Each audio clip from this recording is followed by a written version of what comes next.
जरा सोचो, एक आदमी अपने परिवार और समाज को अपनी बहादुरी साबित करने के लिए खतरों से भरे सफर पर निकल पड़े। मेरा नाम है विशाल, अनोखी फिल्म्स में आपका स्वागत है और चलिए सुनते हैं हमारी आज की कहानी। कहानी की शुरुआत होती है ग्वेन नाम के एक आदमी से, जिसे उसकी प्रेमिका एसल ने सुबह सुबह पानी फेंक कर जगा दिया। फिर वो जल्दी से कपड़े पहनकर कोठे से बाहर जाने लगा। जाने से पहले उसने एसल के लिए मजाक में कुछ सिक्के फेंके, लेकिन एसल ने उसे हंसकर टाल दिया। जब ग्वेन घर पहुंचा तो उसने अपनी माँ से कहा कि वो पूरी रात चर्च में था, लेकिन उसके मुंह से आती शराब की बू से उसकी माँ समझ गई थी कि ये तो सच नहीं है। ग्वेन ने देखा कि आज तो क्रिसमस है, लेकिन उसकी माँ तैयार नहीं हुई थी। उसकी माँ को क्रिसमस की दावत में कोई दिलचस्पी नहीं थी, इसलिए उसने ग्वेन से अकेले जाने को कहा। इसके बाद ग्वेन एक महल में पहुंचा और उसकी माँ एक खुफिया जगह पर गई, जहाँ कई औरतें उसका इंतजार कर रही थी। उधर महल में ग्वेन ने राजा आर्थर और रानी ग्विनेवीर को सजदा किया और बताया कि उसकी माँ की तबीयत ठीक नहीं है,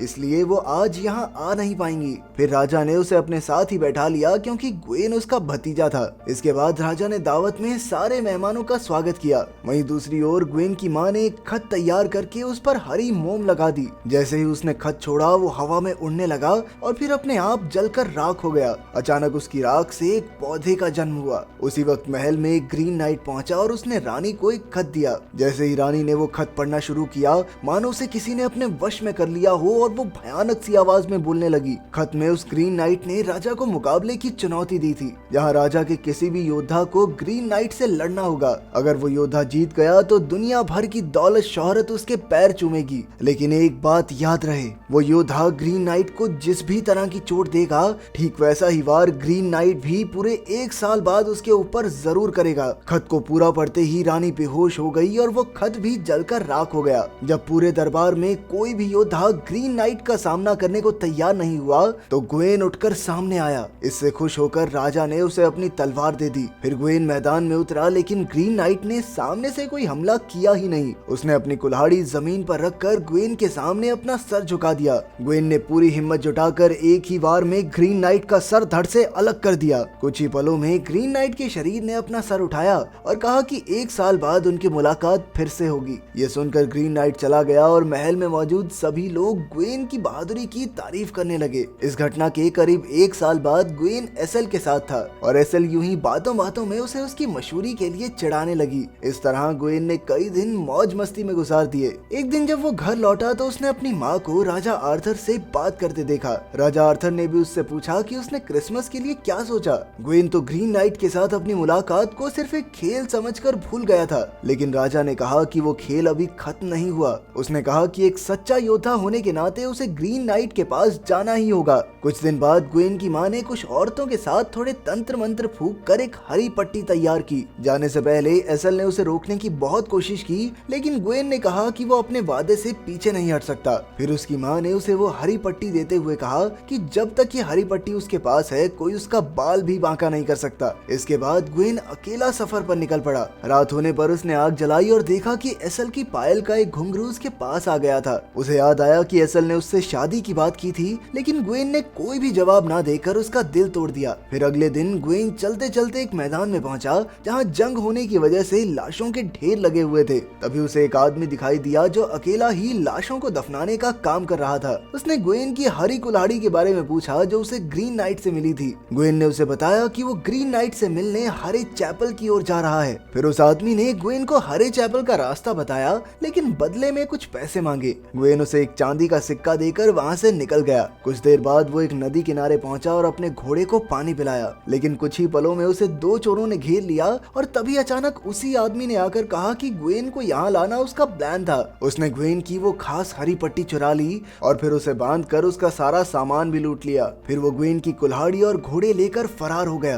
काफी देर बाद हमें ग्वेन की जगह एक कंकाल दिखाई दिया, लेकिन ये सिर्फ ग्वेन का भ्रम था। अब उसने जैसे तैसे रेंग कर तलवार से रस्सी काटी और खुद को आजाद किया। फिर वो जंगल में अपना रास्ता खोजने लगा, लेकिन रात होते ही वो खो गया। भटकते हुए उसे एक सुनसान घर दिखा जिसमें से कुछ आवाजें आ रही थी। जैसे ही वो अंदर पहुंचा तो उसे कोई नहीं मिला। ग्वेन वहाँ एक खाली बिस्तर देखकर उस पर सो गया। अचानक एक औरत ने वहाँ आकर पूछा कि वो उसके बिस्तर पर क्या कर रहा है, तो ग्वेन ने उससे माफी मांगते हुए कहा कि वो बस रास्ता भटक गया था। फिर वो लड़की हवा में तैरते हुए उसके करीब आई और ग्वेन समझ गया कि ये कोई आत्मा है। लड़की ने अपना नाम बताया और वो ग्वेन को अपने साथ एक तालाब तक ले गई। वहाँ जाकर उसने ग्वेन से कहा कि तालाब में से मेरा सर ढूंढ कर ले आओ। आत्मा ने बताया कि एक अमीर साहूकार ने उससे जबरदस्ती करने की कोशिश की थी और उसके इनकार करने पर उस अमीर साहूकार ने उसका गला काट दिया। ग्वेन भी उसका सर वापस लाने के लिए पानी में कूद गया। अचानक पानी लाल हो गया और उसे नीचे खोपड़ी दिखाई दी। जैसे ही वो खोपड़ी लेकर किनारे तक पहुंचा तो वहाँ उस आत्मा की जगह एक लोमड़ी उसका इंतजार कर रही थी। जब ग्वेन खोपड़ी लेकर उस घर में गया तो वहाँ उस लड़की का कंकाल बिस्तर पर पड़ा था। जब उसने खोपड़ी की तरफ देखा तो वो उस लड़की के असली सर में बदल चुकी थी।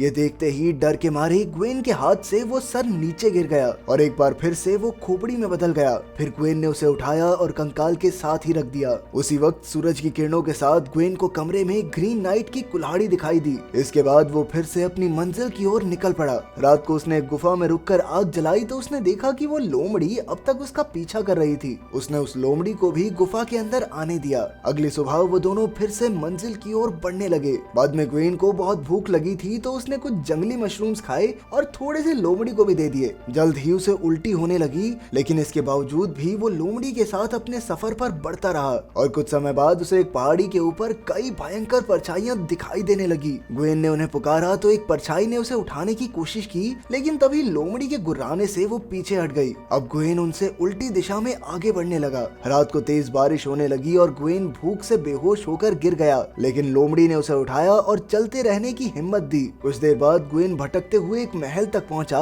और उसके दरवाजे पर बेहोश हो गया। अगले दिन जब उसकी आंख खुली तो उसने वहाँ के राजा को देखा। पता नहीं कैसे पर वो राजा उसे जानता था और उसने कहा कि अब भी ग्वेन के पास हरे चैपल तक पहुंचने के लिए कुछ दिन बाकी हैं। फिर ग्वेन की मुलाकात रानी से हुई जो हूबहू उसकी प्रेमिका एसल जैसी दिखती थी। इसके बाद राजा ने उसे कुछ दिन महल में ही आराम करने को कहा। ग्वेन मान गया और फिर रानी ने उसे अपनी कई किताबें दिखाई, लेकिन इस बहाने वो धीरे धीरे उसके करीब आने की कोशिश कर रही थी। फिर एक रात बातों बातों में राजा ने ग्वेन से पूछा कि वो पाना क्या चाहता है। ग्वेन ने जवाब दिया कि वो तो बस एक सच्चा योद्धा बनना चाहता है। अगली सुबह जब ग्वेन उठा तो उसने देखा कि रानी कब से उसे निहार रही थी। रानी ने उसके करीब आकर पूछा कि क्या वो जादू में विश्वास करता है और फिर उसने ग्वेन को वैसे ही पट्टी दिखाई जैसी उसकी माँ ने बनाई थी। उसने कहा कि जब तक वो उसे बांधे रखेगा वो उसकी रक्षा करेगी। इसके बाद वो दोनों करीब आ गए और आखिरकार ग्वेन ने रानी से वो पट्टी ले ली। अब वो अपनी कुल्हाड़ी उठाकर तुरंत महल से भाग निकला कि इससे पहले राजा को पता चले मेरे कांड का, भगलू यहाँ से। लेकिन जंगल में राजा एक बार फिर उसके सामने आ गया।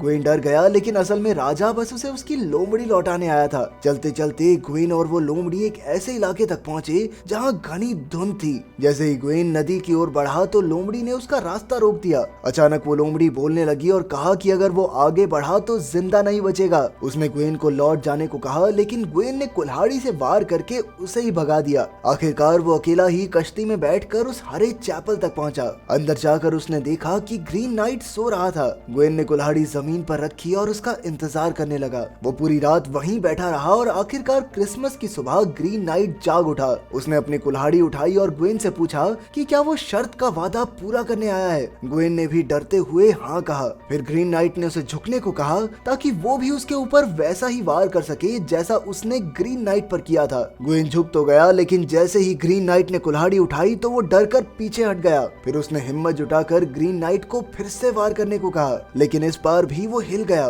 ग्वेन ने उससे पूछा कि इसके अलावा कोई और तरीका नहीं है भैया, थोड़ा ज्यादा वायलेंट नहीं हो रहा ये। लेकिन ग्रीन नाइट ने कहा कि जैसा वार ग्वेन ने उस पर किया था ठीक वैसा ही वार वो ग्वेन पर कर सकता है। अब उसने तीसरी बार अपनी कुल्हाड़ी उठाई, लेकिन ग्वेन ऐन वक्त पर वहाँ से भाग खड़ा हुआ। उसने भागते भागते ग्रीन नाइट से माफी मांगी और बाहर जाकर देखा कि उसका घोड़ा उसका इंतजार कर रहा था। ग्वेन अपने घोड़े पर बैठकर घर लौट आया जहाँ उसकी माँ ने उसके घाव साफ किए। उसने अब भी वो हरी पट्टी बांध रखी थी। फिर उसने एसल के पास जाकर उसके साथ कुछ समय बिताया। कुछ दिन बाद राजा आर्थर की तबीयत खराब हो गई और वो ग्वेन को अगला राजा बनाकर चल बसा। उसके राजा बनने के कुछ ही समय बाद एसल ने उसके बेटे को जन्म दिया, लेकिन ग्वेन अपने बेटे को उठाकर ले गया और एसल के लिए कुछ सिक्के छोड़ आया और वो बेचारी अपने बेटे के लिए तड़पती रही। कुछ साल बाद ग्वेन ने एक अमीर लड़की से शादी कर ली। जब नई रानी ने रात को उसकी वो हरी पट्टी उतारने की कोशिश की तो ग्वेन ने उसे रोक दिया। इसी तरह कुछ साल बीते और उसके राज्य पर दुश्मनों ने हमला कर दिया। इसी जंग में लड़ते लड़ते ग्वेन का बेटा मारा गया। इसके बाद जब ग्वेन अपने राज्य में लौटा तो लोगों ने उस पर पत्थर मारकर अपना गुस्सा दिखाया। एसल भी भीड़ में खड़ी आंखों में आक्रोश लिए उसे देख रही थी। खैर कुछ साल बाद नई रानी को एक बेटी हुई। लेकिन जंग अब तक जारी थी और ग्वेन की सेना बुरी तरह हार रही थी। आखिरकार उसकी पत्नी अपनी बेटी को लेकर उसे छोड़कर चली गई और ग्वेन की मां ने भी उसे अकेला छोड़ दिया। जैसे ही दुश्मनों ने उसके महल में कदम रखा, ग्वेन ने अपनी हरी पट्टी खोल दी। उसी वक्त अपने आप उसका सर धड़ से अलग होकर नीचे गिर गया। अचानक ग्वेन की पलक झपकी और उसने अपने आप को फिर से ग्रीन नाइट के सामने पाया। असल में ये सब सिर्फ उसकी एक कल्पना थी। जैसे ही ग्रीन नाइट ने कुल्हाड़ी उठाई, ग्वेन ने उसे रोक दिया। उसे एहसास हो गया था कि डर कर जी हुई जिंदगी किसी काम की नहीं। आखिरकार उसने खुद ही अपनी हरी पट्टी उतारी और ग्रीन नाइट से कहा कि वो अब उस पर वार करे। ये देखकर ग्रीन नाइट ने कहा कि वो अब सच में एक बहादुर योद्धा बन चुका है। अगर वीडियो पसंद आई तो लाइक कर देना, चैनल को सब्सक्राइब कर देना। मिलते हैं अगली वीडियो में।